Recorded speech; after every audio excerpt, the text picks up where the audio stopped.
Hello viewers, welcome to Suman TV. నేను జ్యోతి. చాలా మంది మలద్వార సమస్యలైనటువంటి పైల్స్, ఫీచర్స్, ఫిస్టులా వీటి గురించి మాట్లాడడానికి చాలా ఇబ్బంది పడుతూ ఉంటారు. సో అసలు ఈ ప్రాబ్లమ్స్ అనేవి ఎందుకు వస్తాయి, వీటికి ఆయుర్వేదంలో మనకి చికిత్సా విధానం ఎలా ఉంది, ఇలాంటి వాటి గురించి ఈరోజు నేను మీకు చాలా క్లారిటీగా చెప్పబోతున్నాను. సో మరి వాటి గురించి ఎక్స్ప్లెయిన్ చేయడానికి మనతో పాటు ప్రముఖ ఆయుర్వేదిక్ సర్జన్ డాక్టర్ వెంకటేశ్వర్లు గారు మనతో పాటు ఉన్నారు. నమస్తే డాక్టర్ గారు. నమస్తే అమ్మా. డాక్టర్ గారు, ఇప్పుడు చాలా మంది మొహమాటంతో చెప్పుకోలేని సమస్యలో ఇది కూడా మెయిన్ అనే చెప్పుకోవచ్చు మనం. సో పైల్స్ గురించి చాలా మందికి వచ్చిన వాళ్ళు అట్లా పెయిన్ని భరిస్తూ ఉండి నెగ్లెక్ట్ చేసి ఇంకా పెద్ద సమస్యగా చేసుకుంటారు, కానీ చాలామంది చెప్పుకోరు అసలు. సో పైల్స్ అనేవి ఎందుకు వస్తాయి, అసలు ఏమన్నా ఆహార అలవాట్లు చేంజ్ చేసుకోవాలా, అసలు పైల్స్ అంటే ఏంటి ఎక్స్ప్లెయిన్ చేస్తారా మాకు? సో జనరల్గా మలద్వారం లోపల మనకి రక్తనాళాలు ఉంటాయి అన్నమాట. సో వాటిని యానల్ కుషన్స్ అంటూ ఉంటారు. ఇవి మలద్వారం లోపల ఉన్న పోషణ కోసం ఉపయోగపడుతూ ఉంటాయి. వాటి మీద మనం ఎక్కువ ఒత్తిడి ఏర్పడ్డప్పుడు, అంటే కాన్స్టిపేషన్ ప్రాబ్లం కాదు, అంటే మోషన్ హార్డ్గా రావడం కాదు, టాయిలెట్లో ఎక్కువసేపు కూర్చొని స్ట్రెయిన్ చేయడం మోషన్ కోసం. అలా చేసినప్పుడు ఏమైందంటే మలద్వారం మీద కంటిన్యూస్గా ఒత్తిడి రోజు ఏర్పడి నెమ్మదిగా లోపల కండరాలు సాగుతాయి, కుషన్స్ సాగుతాయి అన్నమాట. వాటిని మనం పైల్స్ అంటూ ఉంటారు. వాడుక భాషలో అయితే అర్షమోళ్ళు అంటారు, వాటిని హిమోరాయిడ్స్ అని మెడికల్ భాషలో అంటారు. సో ఈ విధంగా ఏంటంటే కాన్స్టిపేషన్ ప్రాబ్లం కంటే కూడా మోషన్ కోసం ఎక్కువసేపు స్ట్రెయిన్ చేయడం. ఇప్పుడు వెస్ట్రన్ కమోడ్స్ ఉన్నాయనుకోండి, ఇండియన్ కమోడ్స్తో పోల్చినప్పుడు వెస్ట్రన్ కమోడ్స్లో మోషన్ అనేది సరిగా అవ్వదు, ఇన్కంప్లీట్ అవుతుంది. ఇన్కంప్లీట్ అయినప్పుడు ఏమైందంటే పేషెంట్ మళ్ళీ స్టూల్కి వెళ్తూ ఉంటాడు. సో అలా వెళ్ళినప్పుడే ఎక్కువసేపు స్ట్రెయిన్ అవుతుంది, ఆ ఎయిర్లో ప్రెషర్ ఎక్కువ ఏర్పడుతుంది, కాబట్టి మనకి హిమోరాయిడ్స్ వచ్చే అవకాశం ఉంటుంది. ఇవే కాకుండా ప్రెగ్నెన్సీలో బేబీ యొక్క ప్రెషర్ వల్ల కూడా ఫీమేల్లో చాలా కామన్గా హిమోరాయిడ్స్ వస్తూ ఉంటాయి.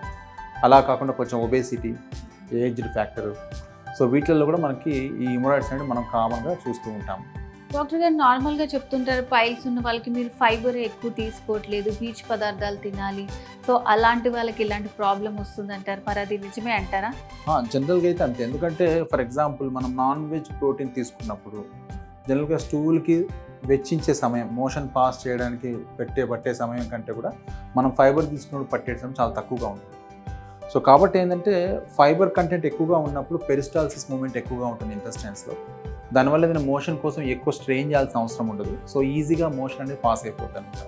కాబట్టి జనరల్గా ఫైబర్ కంటెంట్, వాటర్ కంటెంట్ ఈ రెండు కానీ మన ఫుడ్లో ఉన్నట్లయితే మలద్వారం లోపల ఎలాంటి ఒత్తిడి ఏర్పడదు, కాబట్టి మోషన్ కోసం కూడా 2-3 సార్లు వెళ్ళాల్సిన అవసరం ఉండదు. కాబట్టి జనరల్గా మనకి హిమోరాయిడ్స్ వచ్చే అవకాశం తక్కువనే ఉంటుంది. పైల్స్ సమస్యని మనం నెగ్లెక్ట్ చేస్తే ఎలాంటి పరిణామాలు చూడాల్సి ఉంటుందంట? జనరల్గా మనం పైల్స్ యొక్క లక్షణం చూసినట్లయితే ఫస్ట్ మోషన్ వెళ్ళినప్పుడు బాగా బ్లీడింగ్ అవుతూ ఉంటుంది. ఫస్ట్ థింగ్ అంటే బాగా దారలాగా కారిపోతాం. అంత దారలాగా కారిపోయినప్పుడు ఎప్పుడో 1 ఇయర్కి ఒకసారి పడితే ఓకే అట్లా బ్లీడింగ్, బట్ వారంలో 2-3 సార్లు రోజు బ్లీడింగ్ అవుతుంది అనుకోండి, డెఫినెట్గా హిమోగ్లోబిన్ డ్రాప్ అవుతుంది అన్నమాట. హిమోగ్లోబిన్ డ్రాప్ అయిందనుకోండి ఎనిమిక్ కండిషన్ అంటారు. వాళ్ళు ఏమందంటే నడుస్తున్నా కొంచెం ఆయాసంగా ఉండడం, ఏ పని చేసుకోలేకపోవడం, పొద్దున్నే లేవగానే కొంచెం కళ్ళని వాపులుగా ఉండడం, ముఖం తుబ్బెత్తుగా ఉండడం, ఇలాంటి అన్నీ కూడా ఎనిమియాతో వచ్చే సమస్యలు. వాళ్ళ పీరియడ్స్ కూడా రెగ్యులరైజ్గా ఉండవు. సో ఇట్లా మనకి ఈ పైల్స్ నుంచి బ్లీడింగ్ వల్ల మనకి ఇబ్బందులు వస్తూ ఉంటాయి. అదే కాకుండా మనకి లోపల హిమోరాయిడ్స్ ఉన్నప్పుడు మలద్వారం చుట్టుపక్కల అంతా కూడా ఒక సిక్రేషన్ వస్తూ ఉంటుంది, మ్యూకస్ సిక్రేషన్ వచ్చి దానివల్ల చుట్టూ కూడా ఇచ్చింగ్ రావడం, ఇలాంటి అన్నీ కూడా మనకి ఈ పైల్స్లో మనం నెగ్లెక్ట్ చేసినప్పుడు వచ్చే సమస్యలు.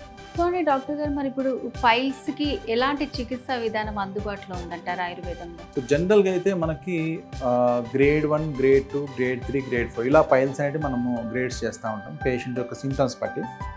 గ్రేడ్ 1, గ్రేడ్ 2 వరకు జనరల్గా సర్జరీస్ ఏం అవసరం లేదు.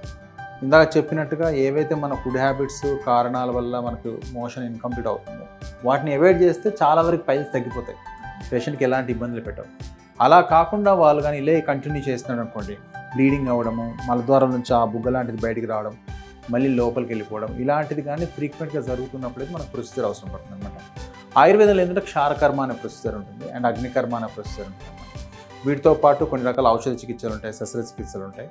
సో వాటిని కానీ మనం ఫాలో చేసినప్పుడు ఏమవుతుందంటే పేషెంట్కి ఎలాంటి కాంప్లికేషన్స్ లేకుండా, మలద్వారం లోపల ఎక్కడ కట్ అనేది ఎక్కువ లేకుండా చాలా సింప్లిఫైడ్ మేనర్లో ఆడి వరకే చిన్న ఎనస్థీషియా ఇచ్చి మనం పైల్స్ని ఈ ఆయుర్వేద పద్ధతుల ద్వారా 100% మంచిగా ట్రీట్ చేయొచ్చు మనం. సో డాక్టర్ గారు, ఇక అందరిలో ఉండే ఒక అపోహ కూడా ఏంటంటే, ఇప్పుడు మలద్వార సమస్యలు అనేవి దానికి ఏదైనా ట్రీట్మెంట్ చేయించుకుంటే ఎక్కువ రోజులు రెస్ట్ తీసుకోవాలి, సో వర్కింగ్ వెళ్ళేవాళ్ళు అట్లా అని నెగ్లెక్ట్ చేస్తూ ఉంటారు వాళ్ళు. సో మరి నిజంగానే ఇది అంత టైం పడుతుంది అంటారా? లేదండి, జనరల్గా ఏంటంటే ఇంతకుముందు పాత పద్ధతులు చూసినప్పుడు అలా ఉండేది. బట్ ఇప్పుడు కొంచెం అడ్వాన్స్డ్ టెక్నిక్స్ వచ్చే దాంట్లో కూడా మనం లోకల్ అనస్థిషియాలో చేయడం వల్ల పేషెంట్ వెంటనే వెళ్ళిపోవచ్చు. హాస్పిటలైజేషన్ అవసరం లేదు. బెడ్ రెస్ట్లు ఇట్లాంటి అయితే జనరల్గా అవసరమే ఉండదు. హార్డ్లీ ఒక 1-2 డేస్ రెస్ట్ తీసుకొని వాళ్ళ యాక్టివిటీస్ అన్ని చేసుకోవచ్చు. ఒక 3 వీక్స్ కానీ రెగ్యులర్గా మనం ట్రీట్మెంట్లో ఉన్నట్లయితే, పేషెంట్ ఫాలోఅప్లో ఉన్నట్లయితే జనరల్గా 4th వీక్ నుంచి అంత అవసరం ఉండదు. పేషెంట్ రెగ్యులర్గా రావాల్సిన అవసరం కానీ, ఎక్కువ రోజులు హాస్పిటలైజేషన్ ఉండాల్సిన అవసరం కానీ అట్లాంటివైతే ఏం అవసరం లేకుండానే మనం ఈ చికిత్సల ద్వారా బాగా ట్రీట్ చేయాలి. ఓకే, 2-3 డేస్ తీసుకున్న తర్వాత మళ్ళీ రెగ్యులర్ వర్క్, వాళ్ళ ఆఫీస్ జాబ్ వెళ్ళిపోవచ్చు. ఓకే డాక్టర్ గారు, అంటే పైల్స్కి సంబంధించి చాలా మందిలో ఉన్న అపోహలన్నింటినీ కూడా చాలా బాగా క్లారిఫై చేశారు మీరు. Thank you so much. So viewers, చూసారు కదండి, పైల్స్ కనుక మనకి వస్తే వాటిని నెగ్లెక్ట్ చేస్తే ఎలాంటి ప్రాబ్లమ్స్ వస్తాయో విన్నారు కదా. ఈ రోజుల్లో చికిత్సా విధానం కూడా చాలా ఈజీ, ఒక 2-3 డేస్లో అయిపోతుంది. సమస్యతో బాధపడే కంటే చికిత్స చేసుకోవడం చాలా ఉత్తమం. అండ్ ఆయుర్వేదంలో చాలా ఈజీ చికిత్సా విధానం ఉంది. సో మరి డాక్టర్ గారిని మీట్ అవ్వాలనుకుంటే స్క్రీన్ మీద కనిపిస్తున్న నెంబర్కి కాల్ చేసి పూర్తి వివరాలు తెలుసుకోవచ్చు.